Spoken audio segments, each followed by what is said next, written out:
Diascofoot, le miroir du football de la diaspora congolaise.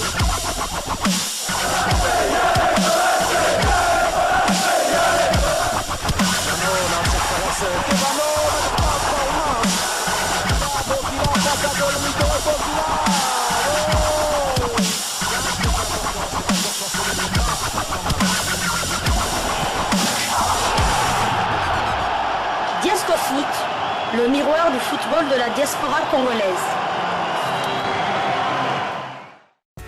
Vous êtes en train de suivre Diascofoot, le miroir du football de la diaspora congolaise, Diascofoot du 31 octobre 2022, qui va vous parler essentiellement dans ses premiers numéros de Diascofoot de la journée de Dieu merci Mbokani, l'attaquant des Léopards de la RDC, qui a, soi-disant pris sa retraite, mais je n'ai pas lu officiellement Mbokani faire cette déclaration.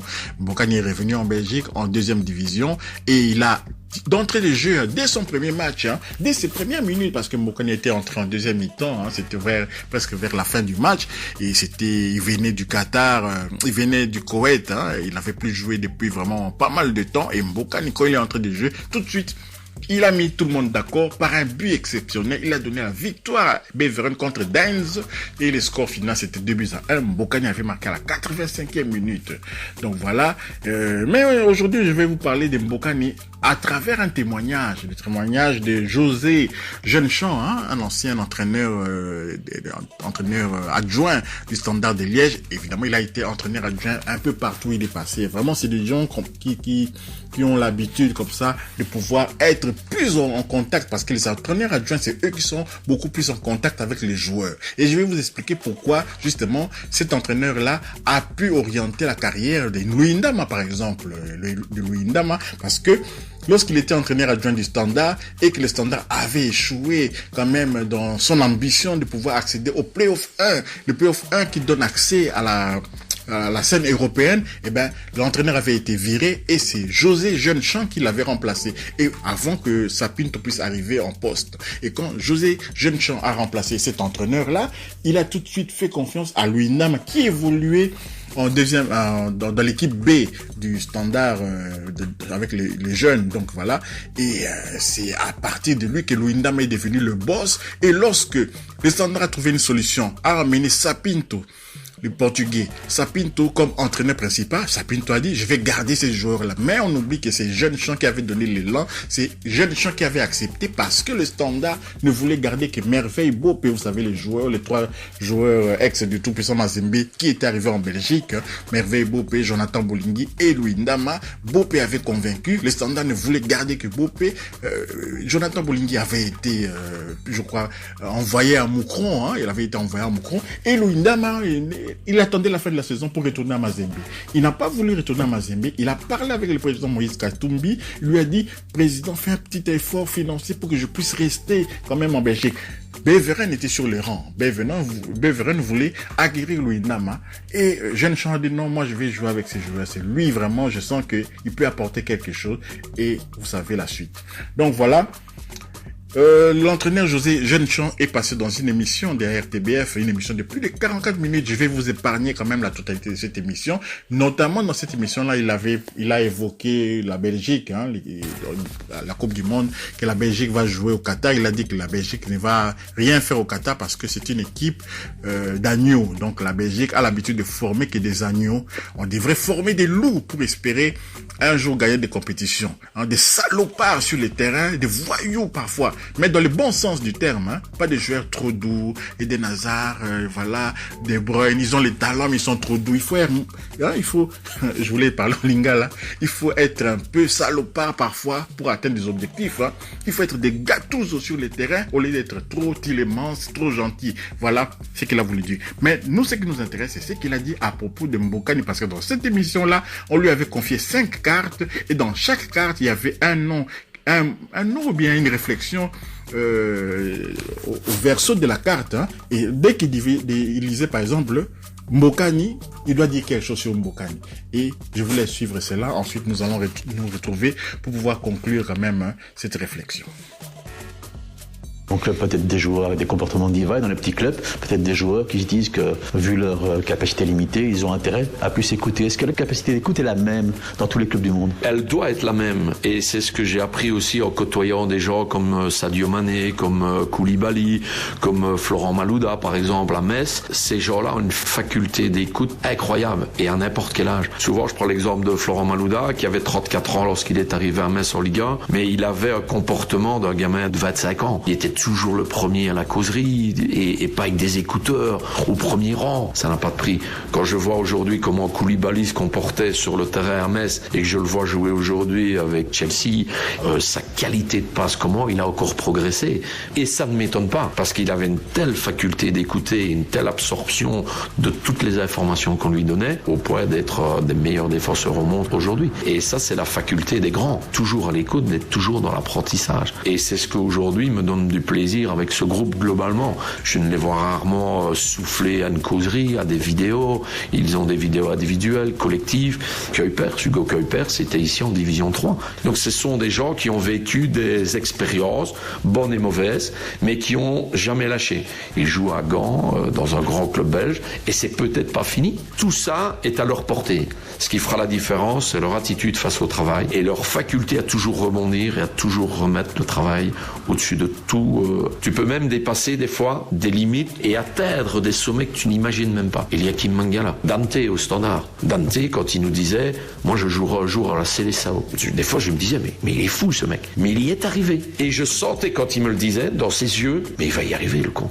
Tellement tu sentais une détermination. Eliakim Mangala, il disait, moi un jour je jouerai en équipe de France. Et il y est arrivé. Au quotidien, tu voyais une détermination mais incroyable à déplacer des montagnes. Et c'est pas une question de qualité de départ, c'est une question d'attitude. Mais c'est pas une qualité foot, quoi, je veux dire, une qualité ballon. Mais par rapport au travail, ces gens-là ont vraiment soulevé des montagnes. Mais le travail, la volonté, ça paye toujours. Parce que c'est quand même un monde aussi plein d'injustice, non? Oui. Je n'ai pas rencontré un jour un joueur qui vraiment travaillait. Et Laszlo Bologna, il a une belle expression avec ça. Es-tu capable de manger de la merde pour y arriver? Jusqu'à quel point es-tu capable de manger de la merde pour y arriver? En une phrase, il a tout résumé. Jusqu'où es-tu capable de travailler 1 heure par jour, 2 heures par jour, 10 heures? Moi, ma femme, elle aime bien le foot, hein. Une demi-heure par jour. Moi, c'est 14, 15, 20 s'il faut. Donc, chacun met la barre où il veut. Cette faculté à mettre la barre très haut fait que tu recules des montagnes. Allez, la surprise, la petite boîte ici avec les papiers. Vous ouvrez la boîte, il y a une quinzaine de papiers. Vous allez en tirer 5 et on va les commenter un à un.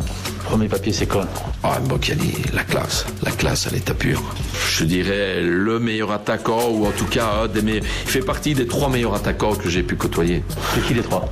Il y a Sadio Mané évidemment, Mbokani, je dirais Didier aussi, Lankelze fait partie, Christian Benteke aussi à qui je pense, Michi évidemment, Batshuayi. À Charlton, j'ai eu l'occasion, près d'Arsenal, Yaya Sanogo, un attaquant d'une grande qualité, qui était malheureusement souvent blessé, donc j'ai eu la chance d'en côtoyer beaucoup, mais Mbokani fait certainement partie des meilleurs, et même encore à son âge. Je me souviens d'un match il y a 1 an et demi contre les Glasgow Rangers avec l'Antwerp, où il avait été monstrueux. Les défenseurs, il y avait encore Godson là, qui joue toujours. Il y a Kyobois qui n'avait pas pris pour le massacrer, mais il résistait, il lui faisait la misère. Non, c'était impressionnant. Bon, alors il a fallu signer ici à Serein, Mbokani, ou pas finalement? C'est une légende, ça. Non, je pense qu'il y a eu certainement des discussions. Vous l'auriez bien pris, vous? Oui, c'est sûr que Mbo, il n'y a aucun entraîneur qui dit non à Mbo. Voilà, il y a des contingents financiers, certainement, parce que je n'en sais pas plus, mais c'est sûr qu'Mbo a toujours sa place en Division 1 en Belgique. Non, il joue contre Daines et Lomel. Oui, je dirais pas que c'est triste, mais il a aussi un âge où il faut penser un peu à sa carrière, à cette longévité, à contractuellement se protéger un peu. Donc à 36 ans, tu n'as plus les mêmes réflexions ou les mêmes objectifs qu'à 30 ou à 25, voilà. Mais il aurait pu jouer bien plus haut qu'il n'a joué, je dirais, il a fait le bon choix. Non. Mbo, il a toujours vécu un peu peace and love, comme je dis, tranquille, pas de tracas. Donc là, le manque de travail dont vous parliez. Si tu lui mets la mentalité d'Eliakim Mangala, ça c'est sûr qu'il va faire une autre carrière. Chacun ses qualités, ses défauts. Point de vue qualité, en tout cas, Mbokani fait partie des meilleurs attaquants que j'ai pu côtoyer et des meilleurs attaquants qui ont joué dans le championnat de Belgique. Justement, pour faire une bonne carrière, il faut pas seulement avoir de bons pieds, mais une bonne tête, faire les bons choix. C'est vrai qu'Mbokani a parfois l'air un peu lunaire comme ça, mais c'est un gars qui sait ce qu'il veut, qui voit clair. Oui, qui sait ce qu'il veut, ça. Tu ne fais pas une carrière d'attaquant comme il a fait sans personnalité. Par contre, cette capacité à reculer le curseur de la souffrance, de l'investissement, il n'a pas toujours eu ça, lui. S'il avait pu associer justement cette faculté de travail, en plus de ses qualités intrinsèques, mais là, tu as un monstre international. C'est Drogba, c'est Eto'o, voilà, chacun a ses qualités, ses défauts. Et... Vous n'avez pas une anecdote fleurie avec lui? Allez, il y en a une fois au Standard. Il nous avait amené deux jeunes copains, lui, pour tester en U21. Et les deux garçons étaient talentueux, mais un peu vieux pour nous. On estimait que leur marge de progression n'était plus très grande. Comme c'était des amis à lui, et qu'on avait décidé de ne pas les prendre, il avait eu une migraine assez subite. Donc Laszlo Bologna était furax. Ça, c'était du Mbo. Sa manière un peu de montrer son mécontentement. À côté de ça, je l'ai vu faire des prestations, mais monstrueuses. Allez, prochain papier. Data. Vous aimez bien? Oui, bien sûr. Alors, c'est pas... Voilà, vous avez suivi le coach José Jeanechamp, je le rappelle, il est actuellement le coach principal quand même du Royal Football Club de Seraing et c'est toujours dans la ville de Liège. Donc c'est un liégeois vraiment pure souche et je crois qu'il avait même commencé dans sa jeunesse à Seraing, ensuite il est venu dans les grands standards, maintenant il se retrouve encore à Seraing. Donc c'est la même philosophie, c'est la même vision, la même culture régionale quand même de Liège qui est toujours en lui, la couleur rouge, parce que Seraing aussi c'est rouge, comme vous pouvez voir sur la photo, rouge et noir de Seraing, et les standards c'est rouge et blanc. Mais je rappelle encore que il y avait eu une fusion entre les standards et Seraing. Seraing avait disparu à un moment donné dans les années 93, 94, 95, je ne me souviens pas précisément. Le standard avait fait la fusion avec Seraing et Seraing avait disparu comme ça. Les noms étaient restés standards, mais Seraing n'était plus là. Les vrais supporters de Seraing en avaient un peu gros dans le cœur. Ils ont recommencé à zéro. Imagine-toi, ils ont créé un nouveau club, Seraing-Ruhl, parce que Ruhl c'est un quartier aussi, toujours proche de Seraing, proche de Liège. Ils ont commencé comme ça à zéro, gravir les... Et aujourd'hui, Seraing est de retour. C'est comme Molenbeek aussi. Molenbeek a fait disparu. Molenbeek avait fait fusion avec Strombeek. C'était devenu le KFC Strombeek. C'était devenu FC Brussels et maintenant ils sont revenus mais en deuxième division pour le moment. Ils ont retrouvé leur nom du Racing White, des Rings, de Molenbeek. Donc voilà, Seraing revit, mais Seraing avait été absorbé par les standards. Il y avait eu fusion entre Seraing et les standards de Liège. Tout comme aussi chez nous au Congo, il y a des fusions qui existent. Il y avait eu une fusion par exemple entre Jogari et Matiti Mabé qui a formé le FC Renaissance. Mais imaginez-vous maintenant que les supporters de Jogari disent non, c'est pas possible. Allez, ils vont recommencer à zéro comme ça, les noms de Jogari peuvent revenir. Donc ce sont des choses qui arrivent, même Motema Pembe. Imana en 85, il y avait eu une fusion entre les cercles sportifs Imana et Motema Pembe, je crois, qui jouaient dans les divisions inférieures, et ça a créé les DCMP parce que Imana avait voulu un peu tripatouiller pour pouvoir contourner la sanction que la CAF avait infligée à cette formation après avoir sorti des incidents contre la formation béninoise du Dragon de l'Ouémé. C'était en 85 et Imana avait été interdit de compétition africaine pour 2 ans et ils avaient essayé de contourner cela en faisant une fusion pour que les nouveaux clubs puissent quand même jouer. Ils vont dire que c'est pas le même club, c'est un nouveau club, mais ça n'avait pas marché parce que vous savez, les Congolais, cette Motema Mabé qu'on dit, le mauvais cœur des Congolais, il y avait certains qui avaient signalé à la CAF, mais non, ils sont en train de magouiller. Voilà, la sanction a été maintenue et donc voilà. Alors José Jeanechamp, pour revenir à lui, vous avez suivi ce qu'il a raconté sur Dieu merci Mbokani. Il a parlé essentiellement d'un joueur qui aurait pu atteindre le même niveau que Drogba, le même niveau que Samuel Eto'o, s'il avait pris la décision de se faire mal, de souffrir un peu à l'entraînement. Souffre Mbokani, travaille beaucoup plus. Mais Mbokani a toujours comme ça été, il restait sur les acquis. Ses acquis, il est doué, hyper doué, il peut même rester dormir et puis il va se retrouver sur les terrains et il va marquer sur les terrains justement parce que c'est un joueur doué et lorsque cela ne fonctionne pas de cette manière-là, Mbokani échoue souvent. Vous avez vu à Monaco parce qu'à Monaco on lui a pas laissé faire ce qu'il voulait, mais au Standard il faisait ce qu'il voulait. Par exemple, vous avez suivi l'exemple que Mbokani avait emmené deux jeunes joueurs comme ça à l'académie pour que le Standard puisse les recruter et quand ça n'a pas marché, Mbokani était fâché, il n'est pas venu à l'entraînement. Voilà un peu comment il fonctionnait. Tous les entraîneurs où Mbokani a réussi, chez qui Mbokani a réussi, ce sont des entraîneurs qui les laissaient un peu faire, qui étaient tolérants et tout. Mais les entraîneurs qui étaient rigoureux, Mbokani a échoué dans ces clubs-là. Voilà tout ce qu'on pouvait dire. Si vous avez aimé quand même cette réflexion, parce que on ne va pas s'arrêter tant que le joueur va continuer à faire de bonnes prestations sur les terrains, on parlera de lui. Tant qu'il sera actif, on parlera de Dieu merci Mbokani.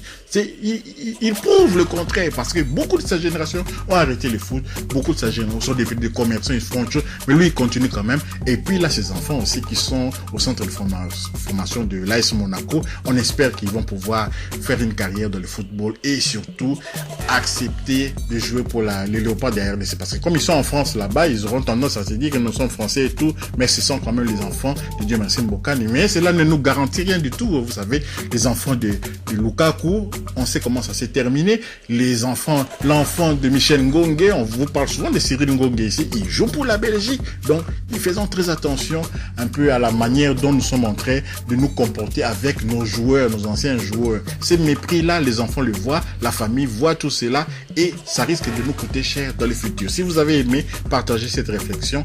Likez également, ceux qui ne sont pas encore abonnés, abonnez-vous à Diasco Foot et activez la petite cloche de notification afin de ne pouvoir manquer de prochaines vidéos que nous mettrons en ligne. Diasco Foot vous dit au revoir.